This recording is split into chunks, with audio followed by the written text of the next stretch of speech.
औरंगाबादहून म्हणजे सध्याच्या संभाजीनगरवरून परभणीकडे मी निघालो की बाबांना एक फोन करत असतो, बाबा तुम्ही गडावर आहात काय किंवा लाडगावला आहात काय. ते जर असतील तर आवर्जून मग येता येता त्यांच्याकडे कॉफी घेत असतो, एखादा तास थांबत असतो, मग पुढे परभणीकडे निघत असतो. यावेळी फोन केला तर बाबा म्हणाले, हो पण मी लाडगावला नाही, गडावर आहे. फार दिवसानंतर बाबांसोबत मी गड पाहिलेला नव्हता. मला आनंद वाटला. म्हटलं बाबा मी गडावर येतो. ते म्हणाले या. आणि मग गडावर चढताना मला जे दृश्य दिसलं ते जरा वेगळं होतं. म्हटलं बाबा एकटे दिसत नाहीत गडावर, कारण त्या डोंगराच्या आजूबाजूला झाडाझुडपाखाली तरुण मुलं बसलेली होती, ती पोथी वाचत होती, अभ्यास करत होती. म्हटलं हे काहीतरी वेगळं दृश्य दिसते. आणि वर गेल्या गेल्या लक्षात आलं की बाबांनी एक व्यासपीठ तयार करून ठेवलेले आहे, कार्यक्रमाची तयारी आहे, सगळे शिष्य बसवलेले आहेत आणि एक कार्यक्रम करायचा आहे. कार्यक्रम काय आहे तर बाबांनी सांगितले एका पुस्तकाचं तुमच्या हस्ते प्रकाशन करायचंय. मला असं अचानक कसं काय ठरवलं तर म्हणजे नुकतंच ते पुस्तक तयार झाले. अमृत सरोवर नावाचं ते पुस्तक होतं. काय पुस्तक होतं तो प्रसंग इथं सांगण्याचं कारण काय तर अमृते बाबा नावाचे जे महंत आहेत ते त्यांच्या शिष्यांना घेऊन त्या गडावर एक महिनाभरासाठी आले होते.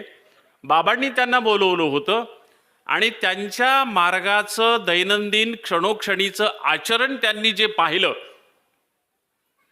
पारंपरिक पद्धतीचं त्यांचं सगळं आचरण पाहिलं आणि बाबा इतके खुश झाले की उत्स्फूर्तपणे त्यांना एक कविता सुचली आणि 150 कडव्यांची ती कविता त्यांनी लिहून लगेच त्याचं पुस्तक तयार केलं होतं आणि ते नुकतंच त्यांच्या हातात आलं होतं.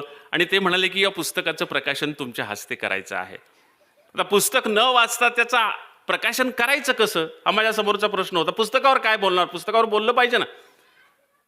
पण पुस्तक तर वाचलेलं नव्हतं. बाबांनी मला थोडक्यात कल्पना सांगितली, त्याचं प्रास्ताविक आधी केलं आणि मग मी माझ्या गावात माझ्या लहानपणी जे आत्ता अमृते बाबा आहात त्यांचे आजी गुरु त्यांचा मार्ग यायचा आणि लहानपणी मी त्यांना पाहिलेलं होतं. त्यांच्या काही आठवणी मी सांगितल्या आणि त्या पुस्तकाचं प्रकाशन केलं. नंतर ते अमृत सरोवर नावाचं पुस्तक मी वाचलं, पुन्हा वाचलं. आज इकडे येताना पुन्हा गाडीत मी ते तिसऱ्यांदा वाचलं की का बाबांना या माणसावर एवढी दीर्घ कविता लिहावीशी वाटली अमृते बाबांवर.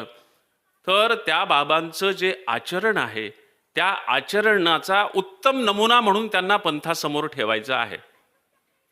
त्यांच्या आश्रमातली सगळी मुलं, बाबांच्याकडं गाडी नाही, बाबांच्याकडं 100 मुलं आहेत, ब्रह्मविद्येचा अभ्यास करतात, कुणाकडेही मोबाईल नाही.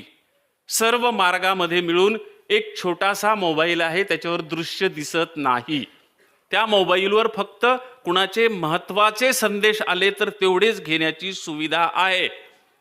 तो मोबाईल कुणाच्याही त्या विद्यार्थ्यांच्या हातात दिला जात नाही. एखाद्या विद्यार्थ्याच्या हातात चुकून मोबाईल दिसला तर बाबा घेऊन तो फोडून टाकतात, त्या विद्यार्थ्याला मारतात आणि नंतर त्या विद्यार्थ्याच्या पाठीवर हात फिरवून त्याला तू कशी चूक केली ते समजून सांगतात.